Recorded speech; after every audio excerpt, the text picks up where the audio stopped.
Welcome to Tomorrow for Nature.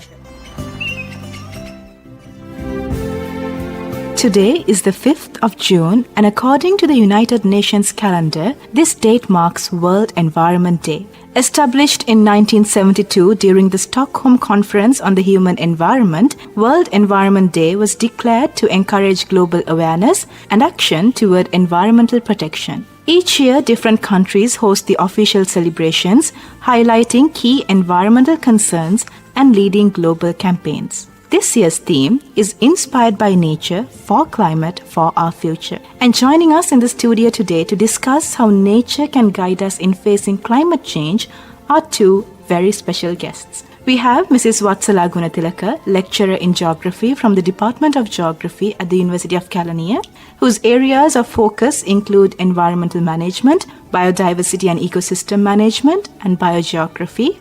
And we also have Mr. Indranil Ranwalla, lecturer in geography from the Department of Geography at the University of Kelaniya, whose areas of focus include disaster management, climate change, and environmental law.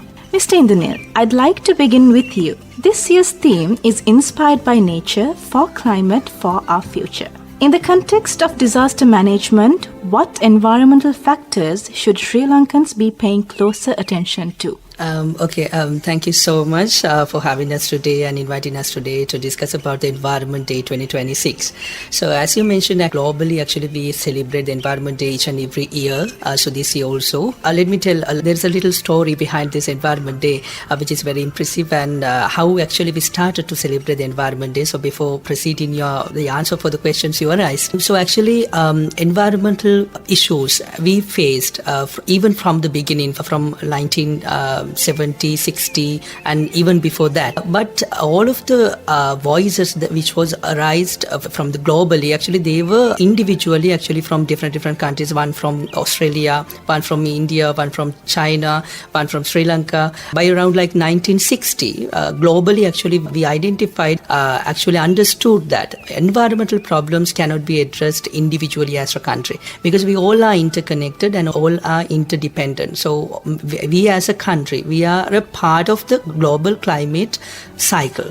So by 1972 actually globally people started to understood that all of the answers that we have to take, all of the actions that we have to take against the climate change and all of these disasters and the calamities we are facing should be a global one. So that's why people decided to sit together and to discuss about the environment. So it was on 5th of June 1972 who are interested in the climate change, environment and all of these phenomena. They sat together and they started to talk about environmental issues and disasters that they actually face, all of these things. So that's how actually the Stockholm conference was held, and from that actually each and every year we started to discuss about the environmental matters on the 5th of June. With regards to the questions you raised, actually the theme of this year's Environment Day 2026 is the Inspired by Nature for Climate for Our Future. So which is a highly relevant to disaster management, especially in a country like Sri Lanka, where many disasters are closely connected with environmental degradation and climate change. When we think about like nature in disaster management, it is very, very close to phrases. We should first understand that nature itself acts as a proactive system when it comes to the forest and also wetlands, mangroves, rivers and coastal ecosystems naturally reduce disaster risk. In the other hand, when these systems are damaged by human activities, by the anthropogenic activities, also these communities become more vulnerable to floods, landslides, droughts and coastal hazards as well. So one important area we must pay attention to forest and vegetation cover. Forest helps always to absorb the rainwater, stabilize soil, and reduce surface runoff. So that's why we have to think about the forest. And another critical aspect is wetlands. Really blessed to have wetlands in our country, but we are in some sort of problems that how the people treat for these natural resources by the present time. And also we should also focus on coastal ecosystems. We need, for example, like these ecosystems always depends on the mangroves, sand dunes, and mangroves can also reduce the impact of storms storm surge and also the coastal erosion and even tsunami waves, or most of the disasters. On the other hand, the topic that we discuss about climate change itself is also making disasters more frequent and intense. So therefore, we must pay attention to changes in rainfall patterns, which we really experience these days in Sri Lanka, and also rising temperature, sea level rise, and prolonged drought conditions as well. So these are the things that we have to really consider about. Thank you, Mr. Indranil. And on that note, Mrs. Vatsala, Sri Lanka is one of the world's biodiversity hotspots and is home to many endemic species. In your opinion, how vulnerable are our ecosystems to climate change and environmental disasters today? Right, thank you, Shania, for inviting me too. So, as Mr. Indranil discussed, we have a very nice theme for this year's Environmental Day, inspired by nature, for climate, and for our future. Before going to your question, actually, it's really good to know how Sri Lanka has become a biodiversity hotspot. Sri Lanka is internationally recognized as one of the biodiversity hotspots. That means it's kind of a hub that serves as a hotspot, or which serves home for many endemic plants and animals. And endemic in the sense means there are plants and animals which are found in Sri Lanka cannot be found in anywhere else on the earth. So that is really a good sign that we have with the environment actually. So when talking about the biodiversity hotspots, actually we are internationally recognized because we are part of the eastern and western Ghats of India. That's how we become a biodiversity hotspot. So as Mr. Indranil said, we have a very big range of ecosystems in Sri Lanka. If we start from the coastal belt and when we move towards the intermediate zone of Sri Lanka, we have different types of forests like the dry mixed evergreen forest, the deciduous forest, and when it goes to the higher elevation places like the central highlands, we have the mountain landscapes as well. So Sri Lanka is blessed to have a wide variety of ecosystems at a very small landscape.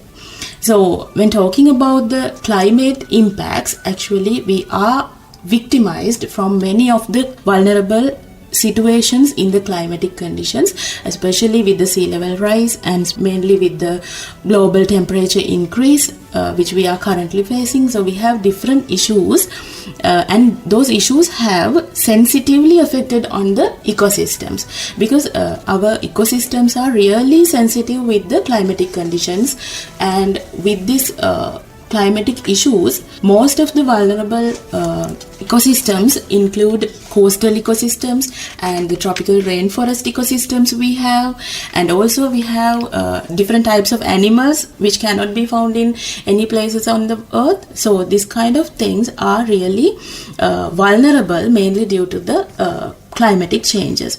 So in my opinion, I think that this vulnerability is really an issue which is increasing day by day, mainly with the anthropogenic activities, by on the other hand from the physical factors and the climatic changes as well. On that note, Mrs. Vatsala, Sri Lanka has long depended on seasonal rainfall patterns, especially for agriculture. So over time, these climatic patterns changed, and what environmental consequences are we seeing today because of that? Yes, actually we are a country depending mainly on the agricultural economy. So we get the rainfall mainly from the monsoon winds. So we have the southwest monsoon and the northeast monsoon. So that is the main rainfall pattern that we enjoy the rainfall. So most of the agricultural activities are also depending on the rainfall patterns. So because of the climatic changes, the timing of these seasonal rainfalls have been changed, especially sometimes we get the delayed monsoons, and sometimes the monsoon may arrive earlier than we expect. So in that cases, actually it affects the economic growth, as well as from the other hand it affects the ecosystems as well, with the intense rainfall and the high temperature, and sometimes due to the sea level rise and all the aspects like that, it can affect the sensitive environments. Because of that, we get different types of consequences as well. Talking about the consequences, consequences, actually, they are immeasurable, because in most of the cases, we estimate the amount of died people, we estimate the amount of property loss, but there is no any estimation about the loss of animals and the environment.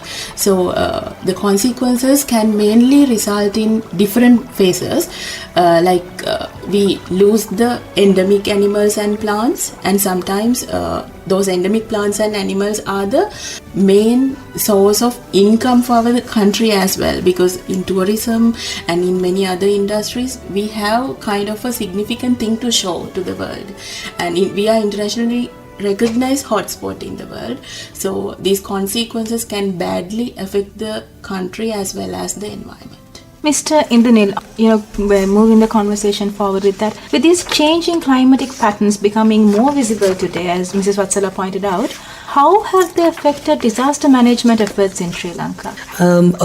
So in the past, actually, Sri Lanka experienced relatively predictable seasonal rainfall patterns associated with the monsoon pattern, we know, like southeastern monsoon and also northeast monsoon. But when it comes to today's Sri Lanka, actually, in the previous time, actually, agriculture, water management, and even traditional village life also planned around these climatic rhythms. But now, actually, with the changes of this relatively predictable seasonal rainfall changes, people also have faced different kind of consequences. And also, however, today we are witnessing major changes in rainfall intensity, especially not the frequency but the intensity, and also timing, and even rainfall distribution to climate change and environmental degradation.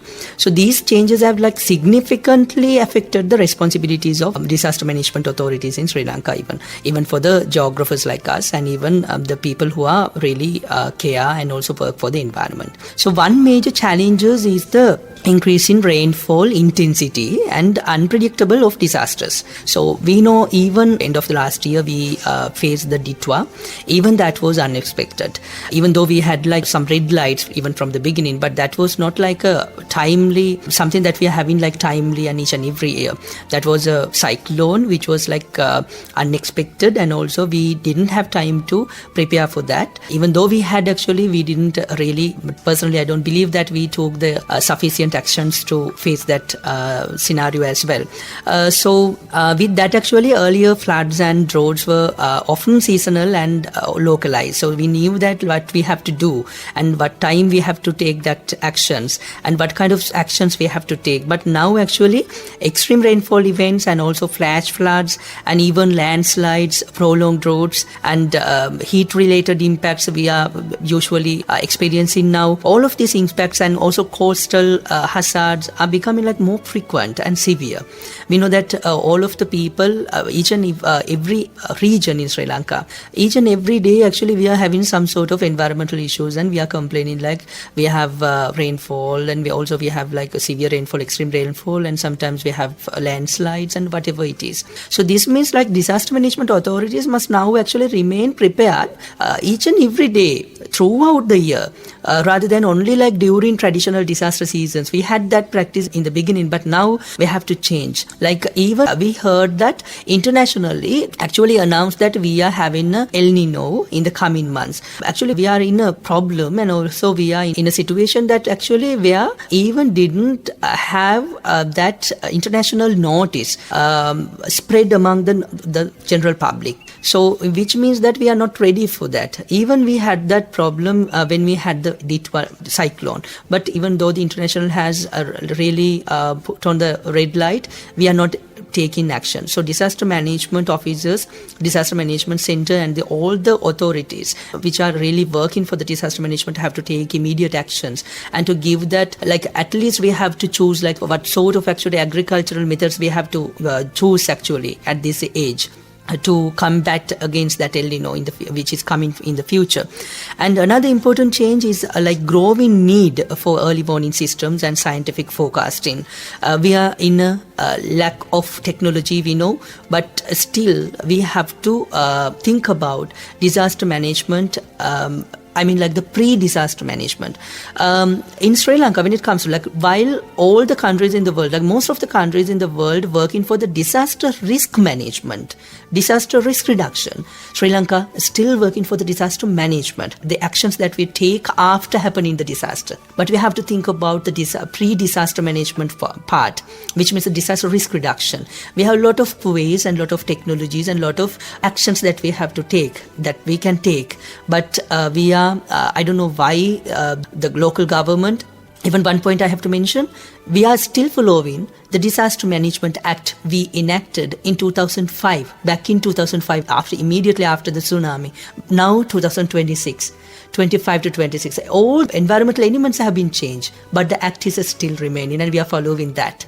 So that's a really issue. I don't know why the government is not taking actions to revise this act and take the immediate actions, and also to change the activities and also the ways and the methods that we are actually addressing the disaster management. It's a really, it's a thing that we have to take the immediate action. Otherwise, we will have definitely different kind of bad news always, and also like bad consequences and also bad environmental issues even in the future as well. In that sense of having, we needing updates, and in the sense of being unprepared and, unpredictable climate changes, we often discuss how, disasters affect humans and human livelihoods, but they clearly also have a major impact on ecosystems. Mrs. Vatsala, in the Sri Lankan context, how do environmental disasters affect biodiversity and ecological balance? Thank you, Shania, for the question.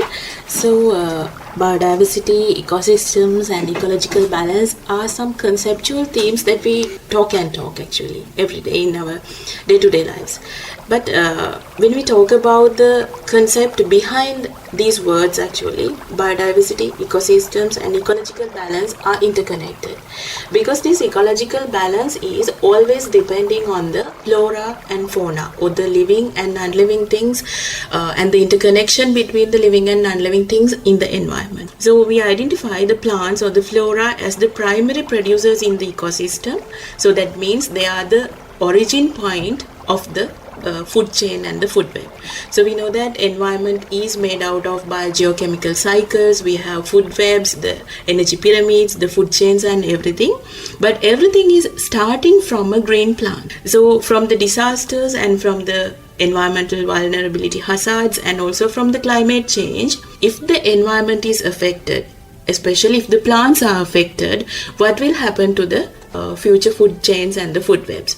So that is really an agony that we are currently facing, because we are not balancing, or we are not caring about the ecological equilibrium or the ecological balance in the world, especially in terms of environment. We have the prolonged droughts which reduce the water availability, and sometimes it can affect on the marine ecosystems as well. So we are really focusing on the marine ecosystems and the riverine ecosystems as well, because in most of the cases we mainly focus on the terrestrial ecosystems where we find the plants and animals. We can see them through our naked eye, but the marine ecosystems or the life beyond the water, they are really threatened from these environmental hazards, mainly caused due to the climatic changes. So in this case, we need to balance these food webs, food chains, because they are the things that interrelate, or they are the ones who exchange the energy and the matter in the environment. So we should focus mainly on the areas like conserving the biodiversity while conserving the plants and the animals to ensure the ecological balance as well. On that note, and even like when you talked about update being needed, so Sri Lanka, there's many development projects going on, like in the name of growth and modernization, but environmental concerns are not always fully considered. So Mr. Indranil, from a disaster management perspective, how can such projects actually increase environmental risk? Of course, the very simple answer is yes, definitely it's increased. Development projects, whether it's a large or small, all of the the development projects can significantly affect disaster management in Sri Lanka, and also to severely affect to the disasters which is happening nowadays. And if environmental and geographic factors actually are not properly considered, that's a very important phrase. Development we need, need. Definitely, we all are seeking as countries, and even personally, we all are expecting to develop, right? That's the well-being, and that's the people we are actually always been happy, right? Simply. So, development is good. But the thing is that when we are having development projects and development things, we have to definitely consider about geographical factors and environmental factors properly. Otherwise, definitely we will get back like different kind of consequences and also bad effects by the environment back to the human society. So development itself is not a problem, as I mentioned. So one major issue is unplanned construction in environmentally sensitive areas. We are having quite a lot of examples for that. We know that we have a procedure in Sri Lanka. We have to take the EIA certification, and also we have to do like IIA as well. So all of these things are there. But with the political power, actually, these procedures were actually, like undergone. But now, actually, again, we have to think about that. So other than that, actually unplanned construction, urban development projects, actually we have to be very careful, because when it comes to the population density, it's high. So that means the vulnerability is going high as well. So in that case, actually we have to think about, like when we are doing urban development projects in the urban areas especially, we have to be very careful. And similarly, like poorly planned roads and infrastructure have been a most important factor to create disasters in our country. For example, especially the road constructions in hill areas in Sri Lanka, highlands in Sri Lanka, we experience all of the ways having landslides and debris flows as well. So in that case, actually, we have to be very careful when we are developing our infrastructure as a country. And other than that, coastal development is another important example. We have after the 2004 Indian Ocean tsunami, it became actually evident that natural coastal ecosystem play a critical proactive role in Sri Lanka, even in the globally. But the actions and also the things that we are actually practicing on this earth in our country, anthropogenic activities have become a very, very challenge to the coastal ecosystem. And other than that, large scale irrigation and reservoir projects when we are doing, the hill areas in Sri Lanka, highlands are very, very sensitive. We believe that environmentally, that's the heart of the country. Definitely, when we are doing development projects in the future, all of the governments and all of the local authorities who are really responsible for the environment, they have to be very careful when they practice the development projects on this land. Indeed, yes. And in an environmental perspective, Mrs. Vatsala, how do poorly planned development projects affect Sri Lanka's ecosystems, biodiversity, and geographical landscapes? Yes, Shirana, I would also like to add a few words to Mr. Indranil's explanation. Actually, development and environment are not two different perspectives. I think a country should merge these two, because sometimes we focus on the development and sometimes we focus on the environment only. If a country needs to achieve a development, maybe from the social development, environmental development, or the economic development, there is a particular track for the development and there is a particular track for the environment as well. The reason for having this kind of issues is that we are not merging the environment and the development. So these are not two rail tracks. They should go parallel, but at one place they need to merge. I think the environmental managers or the environmental management is the main aspect that address the merge or the bridge. They are the bridge in between this development and the environment. Because if we achieve a good development in the future, if we have degraded the environment, so there is nothing left in the country. But if we have conserved the environment and we have not reached to the development, so then there is no any development in the country. So I think they should go in hand to hand, and also there should be a bridge in between these two concepts. So if I add a word to these projects, actually have this IEE and EIA reports where we need to get the initial assessments on the environment. So in some cases they fail due to several reasons. When we consider them from the environmental perspective, actually they are failed, but due to different political and all the other issues, they are passed and they have been launched. So the consequences are, faced by the people and the environment.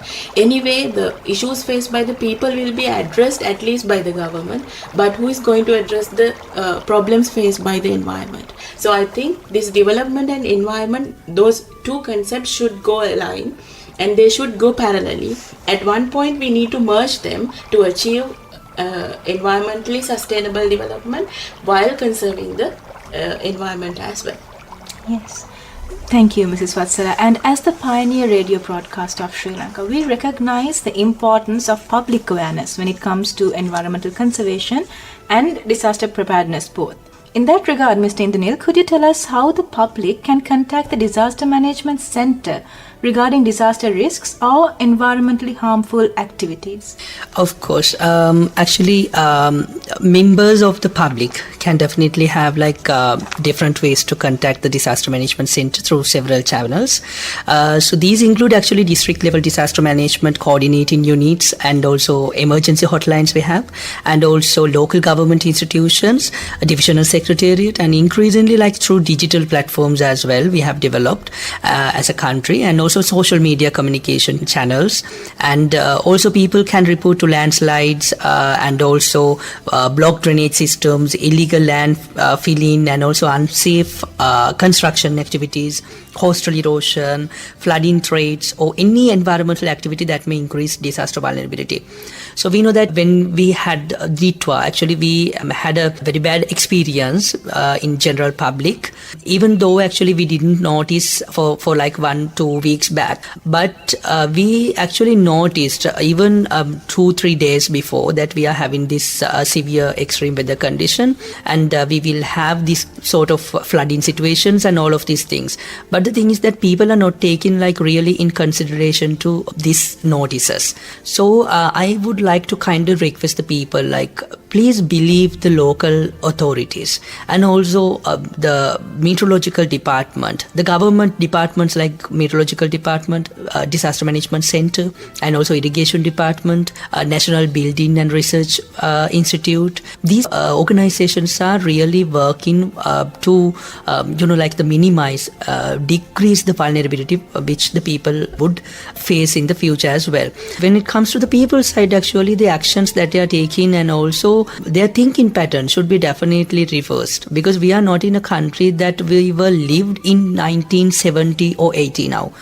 Most of the disasters are coming very, those are not prolonged, right? Even and they are very quick. Most of the disasters are quickly disappear, but the effect that we are actually having is really high. So in that case, actually immediate actions needs to be taken. So the people have to be ready when they are having the general public notices. Always they have to react, and also they have to take the actions against that. Right? And the other thing is that actually once a complaint to report the disaster management, when they are receiving their the complaints, disaster management center actually usually follows a coordinated process rather than acting alone.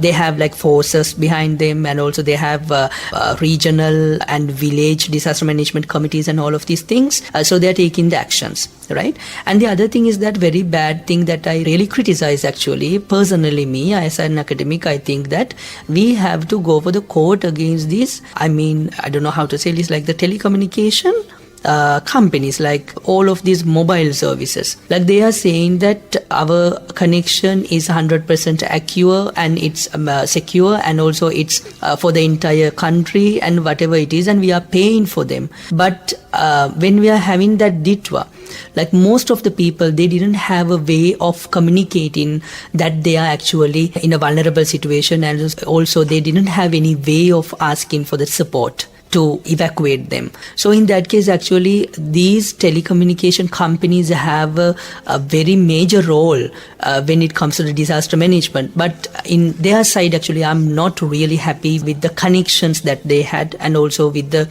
services they promises to the people. People are paying, and at last actually without a communication method, actually they had to leave their life.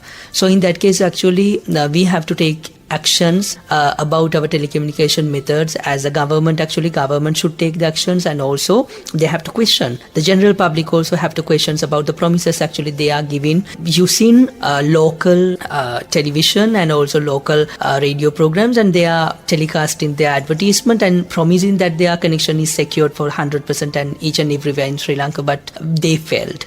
So in that case, actually, either they have to take actions to secure that their connection should be, very prominent, or otherwise the government actually have to question them and take the actions against them, I personally believe. But however, the people actually, they have the call center also, the disaster management center, early emergency response center, so they can also handle with that as well. And even before happening a disaster, if someone has recognized that there can be a disaster or like some symbols of a disaster, they definitely have to report that. This has happened when Aranayaka landslide happened. They noticed that some very uncommon streams and some of the trees, gone some directions, but they never actually complained, or they never actually asked for the help. So at last, actually, that there was a really big disaster happened, and more than 100 people actually lost their lives. So in that case, actually, people have to be very careful where they live, about their surroundings and also the environment. And when they figured it out that there is something abnormal, they have to definitely report to the disaster management or other local authorities. Thank you very much, Mr. Indanil. And Mrs. Vatsala, the relationship between humans and the environment has always been deeply interconnected. In your opinion, adding on to what Mr. Indanil said, what role can the public, especially young people and media platforms, play in promoting environmental sustainability? Yes, I think this concept of interconnection and the interdependence is really important, because everything is interconnected and interdependent. So we, as a member of the public, I myself, I think, is responsible for the environmental protection as well. So as the young people, this interconnection should have to be understood, because in most of the cases, the young people and the young generation is more close to the public and they are more active in social media platforms. I think you all are really closer to the community than us, because you always reach the people faster than we reach. So in that case, the younger generation really have a commitment towards this environmental protection. As we mentioned, the irrigation department, the meteorological department, disaster management center, they alone cannot perform anything, because everything is made out of the community. This community-based approach is the only approach that we can take as an action for this climate vulnerability and the disaster management, because the community that we live is really very fast, and also they acquire the things very fastly, and they disseminate the things very fast. So they have a major role to play in the community. And also when talking about this interconnection and the environment, we know that everything is continuous. For example, if we face kind of a climate disaster today, so the results will be influenced on the entire environment tomorrow.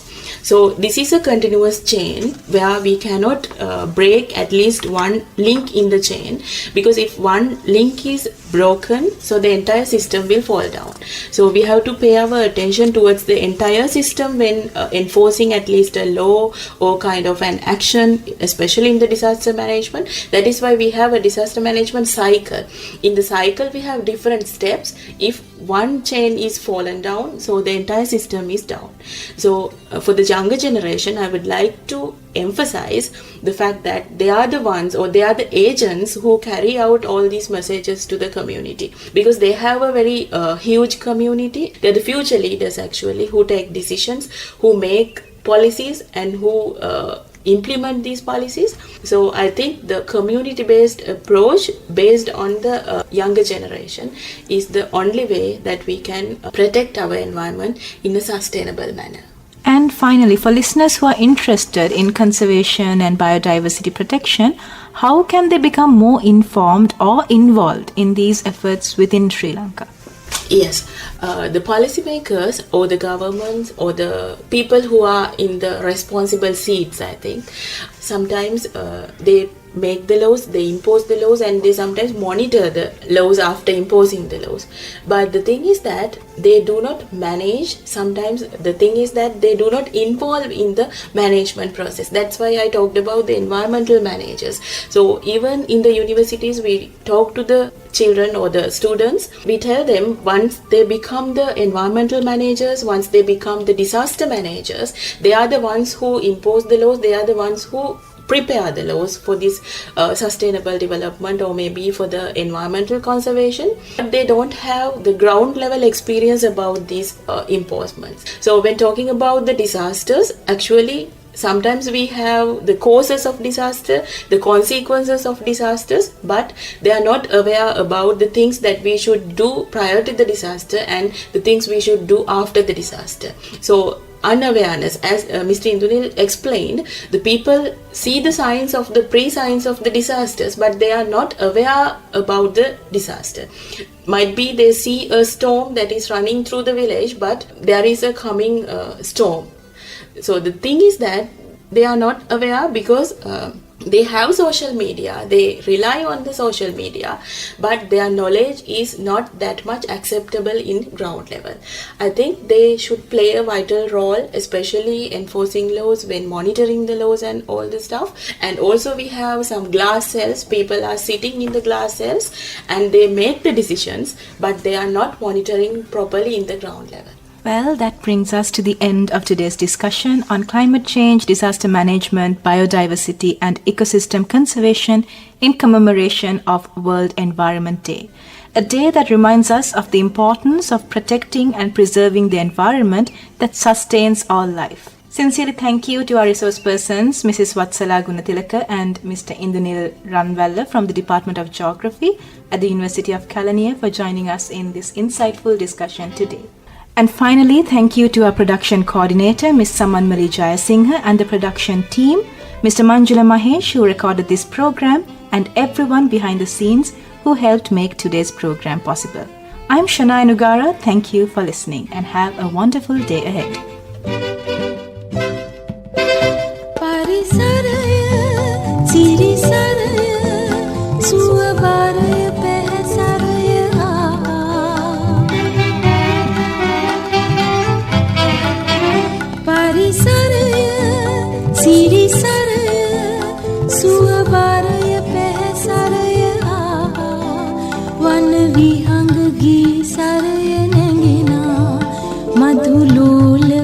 Saraya bendina, wan vihang gi saraya nengina, madulol bingu saraya bendina.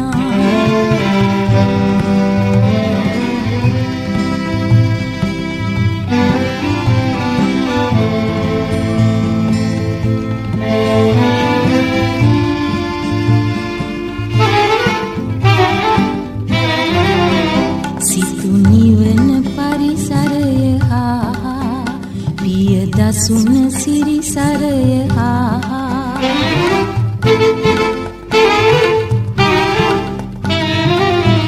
pari saraya siri saraya suwa baraya pe saraya wan vihang gi saraya nengina madulol bingu saraya bendina wan vihang gi saraya madhulol bingu saraya bendina.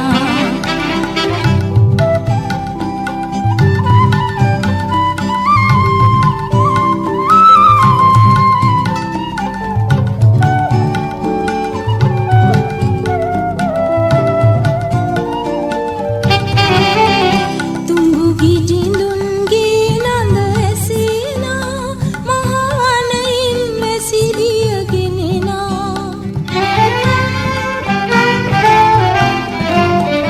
Dia kanduru sunila eli helena, priya karuya kandu karaya sobana. Dia kanduru sunila eli helena, priya karuya kandu karaya sobana.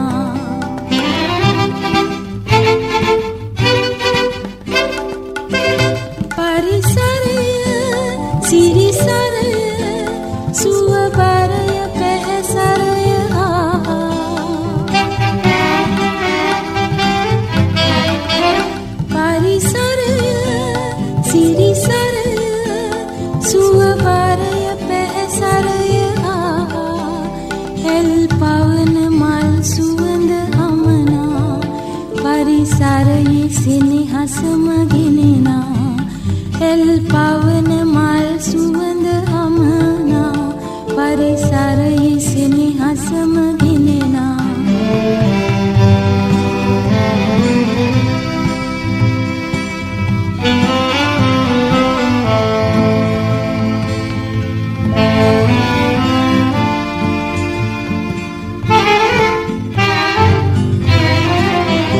දිවිදෙවන හද සුසුම හෝ පරිසරයේ ලද උපත හෝ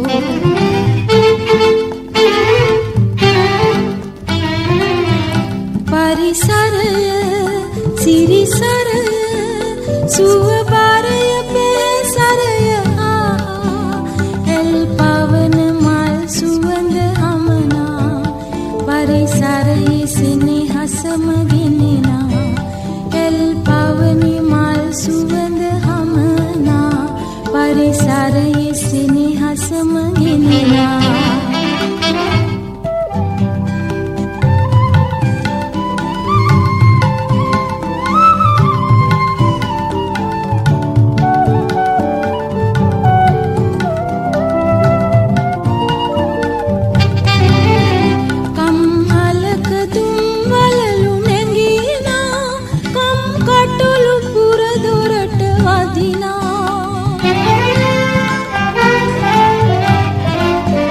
විදුනේ